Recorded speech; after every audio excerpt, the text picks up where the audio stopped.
Sahabat jejak waktu Muslim, pernahkah kita membayangkan di saat gema takbir mengguncang langit Surabaya dan seruan jihad berkumandang dari pesantren ke pesantren, ternyata ada suara-suara yang menentang, bukan dari musuh yang jauh, tapi justru dari sesama anak bangsa. Ini adalah babak sejarah yang jarang kita buka dengan hati lapang. Oktober tahun 1945, Hadratus Syair Hasyim Asy'ari, sang ulama harismatik, menyerukan fatwa jihad, sebuah seruan yang menyatakan bahwa membela tanah air dari penjajah adalah kewajiban setiap muslim.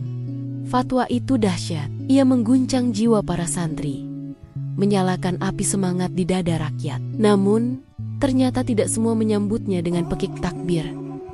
Ada yang ragu, ada yang takut, bahkan ada yang menentang. Dari Jakarta, beberapa tokoh politik mulai merasa gelisah. Mereka khawatir semangat jihad yang membara akan memicu perang besar yang tak terkendali. Salah satunya adalah Sultan Syahrir, seorang pemimpin muda berhaluan sekuler dan sosialis. Ia sangat percaya kemerdekaan seharusnya diraih melalui meja perundingan, lewat kelihayan diplomasi, bukan dengan pertumpahan darah. Bagi Syahrir, kata jihad terdengar terlalu religius, terlalu eksklusif. Ia takut dunia internasional akan mencap Indonesia sebagai bangsa yang fanatik. Dalam catatan politiknya, ia menulis bahwa perjuangan haruslah rasional, bukan emosional. Namun para kiai tahu, tanpa semangat yang menyala-nyala, kemerdekaan hanyalah sebuah janji kosong di atas kertas.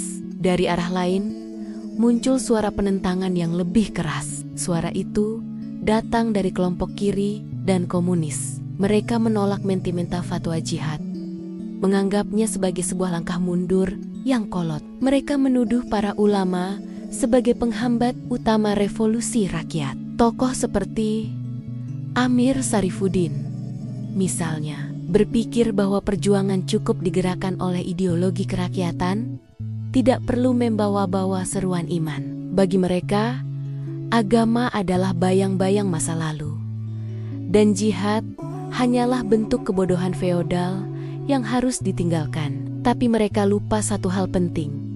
Tanpa doa, tanpa sandaran spiritual, sebuah revolusi bisa kehilangan arah dan jiwanya. Propaganda pun disebar.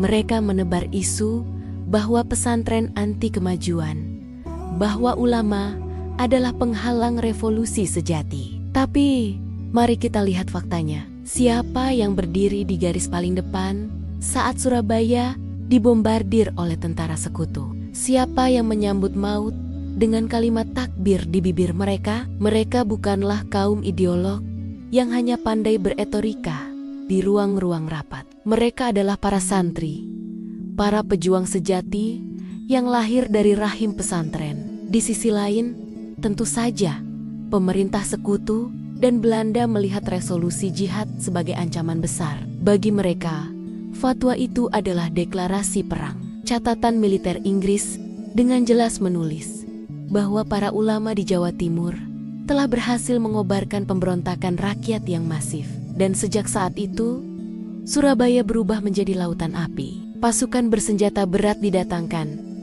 tang-tang-tang dikerahkan, namun rakyat tidak pernah mundur.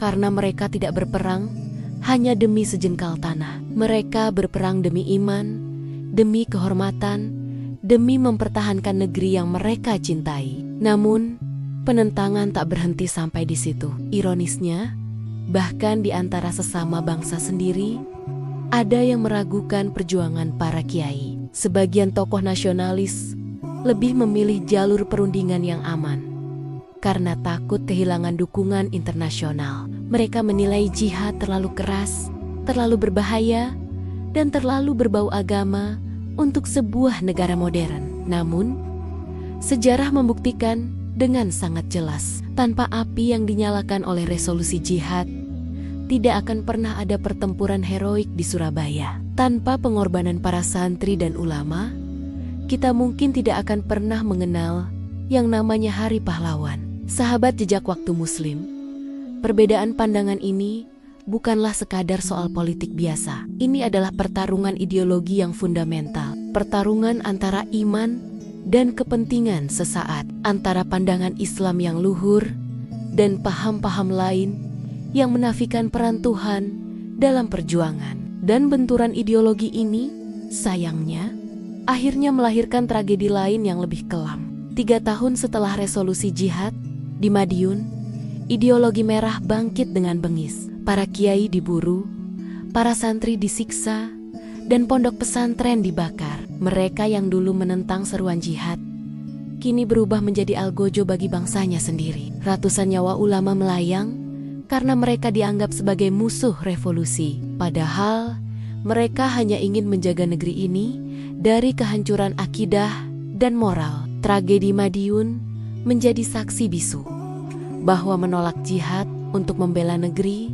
pada akhirnya bisa berujung pada pengkhianatan terhadap iman itu sendiri. Namun, perlu kita catat, tidak semua yang awalnya diam berarti menentang. Para ulama modernis dari organisasi seperti Muhammadiyah dan Persatuan Islam pada awalnya memilih untuk berhati-hati. Mereka mengamati, menunggu arah perjuangan yang lebih jelas. Bukan karena mereka tidak setuju, tapi karena mereka ingin memastikan bahwa jihad ini murni untuk membela negeri, bukan untuk kepentingan politik kelompok tertentu. Dan ketika Surabaya berdarah, mereka pun akhirnya bersatu padu dalam barisan perjuangan.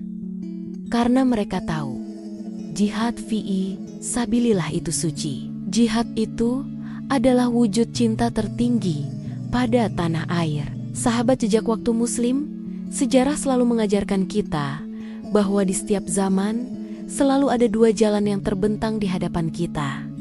Jalan iman dan jalan kepentingan. Jalan yang tunduk pada kehendak Allah dan jalan yang tunduk pada hawa nafsu. Mereka yang menentang resolusi jihad mungkin berpikir mereka berada di jalan yang benar menurut logika mereka. Namun, sejarah telah menulis dengan tinta darah bahwa kemerdekaan Indonesia hanya bisa bertahan karena kekuatan iman yang kokoh.